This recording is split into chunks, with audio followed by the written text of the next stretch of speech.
போட போகிறோம். இது என்னன்னா அந்த கிட்டெல்லாம் வச்சோம். அதனால இப்போ போட்டோம்.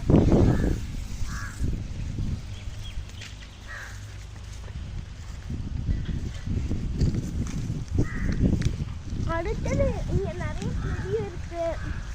எல்லாம் அங்கே கடை போய் சுற்றி காமிக்குதுமா. இது வந்து டேங்கு.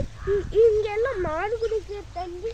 இங்கே சில மண் இருக்கு. இங்கே வந்து சோளம் இருக்கு. அங்கே சிலதெல்லாம் இருக்கு. Okay, bye friends.